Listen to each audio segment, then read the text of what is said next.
discusión se ha pasado de estos temas y nos estamos centrando en lo que en realidad es un debate. En el artículo 8, en el apartado número 2, artículo 8, deberes de los adherentes, en el artículo 2 dice defender y respetar los principios, prácticas y mecanismos democráticos establecidos en la Constitución de la República. Aquí se sugirió eliminar prácticas porque en realidad la Constitución no habla de prácticas, en todo caso habla de leyes, de reglamentos, de normativas, de principios, derechos y deberes, pero no de las prácticas.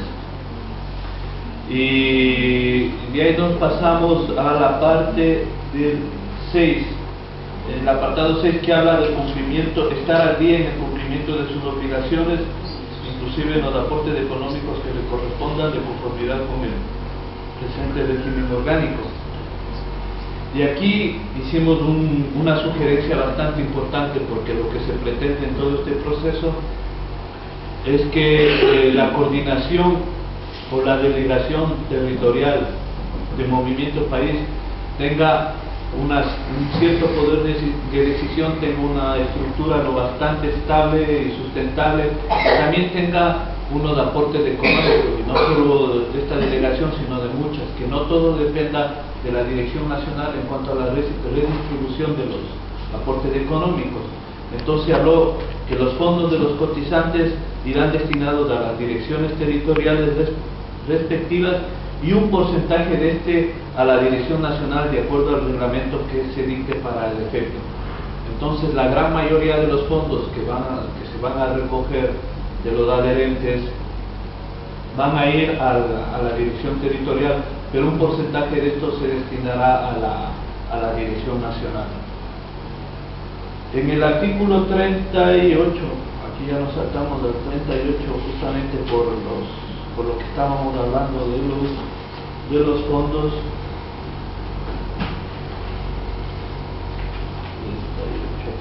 La cotización de los adherentes de las fuentes de financiamiento para el desarrollo organizativo del Movimiento País.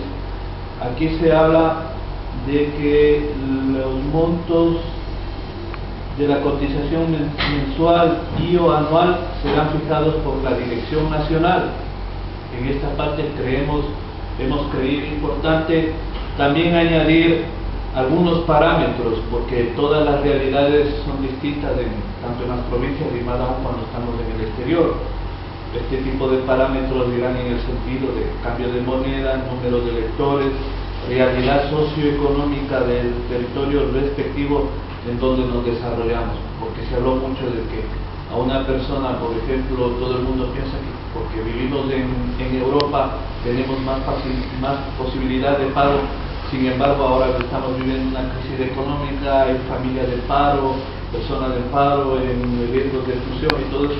Entonces, todo eso, a pesar de ser un adherente, no le permite cumplir con sus obligaciones económicas de cotizar. Entonces, hemos creído importante incluir estos parámetros para la cotización de los adherentes. Y ahí vamos al artículo 40, que bueno, esta es una cuestión más de forma, donde se hablaba de la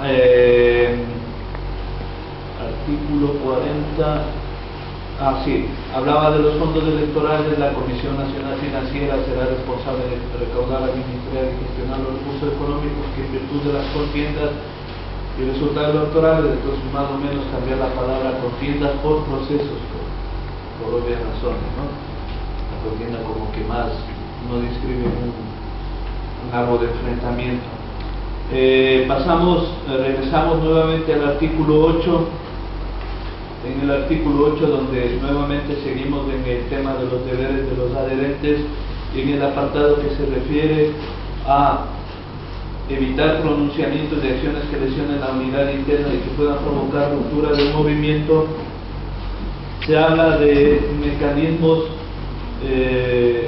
se hablaba de cómo sabemos de esos pronunciamientos o esas acciones que lesionen la unidad interna, cómo los localizamos o cómo los señalamos.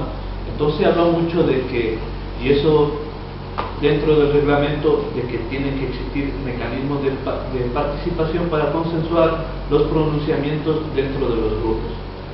Entonces, cuando se dan las opiniones, eso se rige a un sistema, a un mecanismo de participación que estará inscrito dentro del reglamento.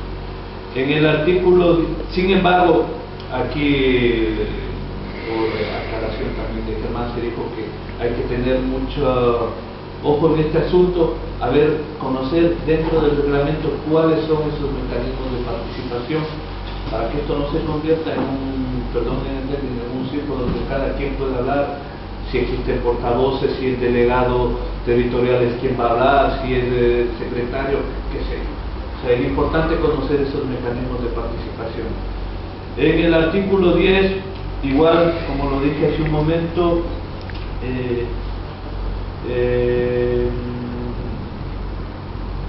eliminar la palabra adherentes permanentes porque no hay una clasificación del tipo de adherentes, ¿no? En el artículo 15 se habla de los organismos de ejecución a nivel nacional y territorial y de las comisiones especializadas. Creen importante los compañeros que además de la de igualdad administrativa, financiera, logística, relaciones internacionales, comunicación y todos, debe existir una comisión de control y transparencia para vigilar la gestión o la actuación de, por ejemplo, la misma Dirección Nacional. Eso es importante porque eso también le da una visión de transparencia al movimiento y con esta comisión añadida a las comisiones ya señaladas anteriormente. Artículo 17, se habla de la Convención Nacional, ¿no?, que es la máxima autoridad del movimiento país, se reunirá por lo menos cada vez 2 años. Entonces aquí se insiste en que no debería de ser 2 años, sino por lo menos una vez al año, de forma ordinaria y de forma extraordinaria a convocatoria de la Dirección Nacional. Hemos visto que es importante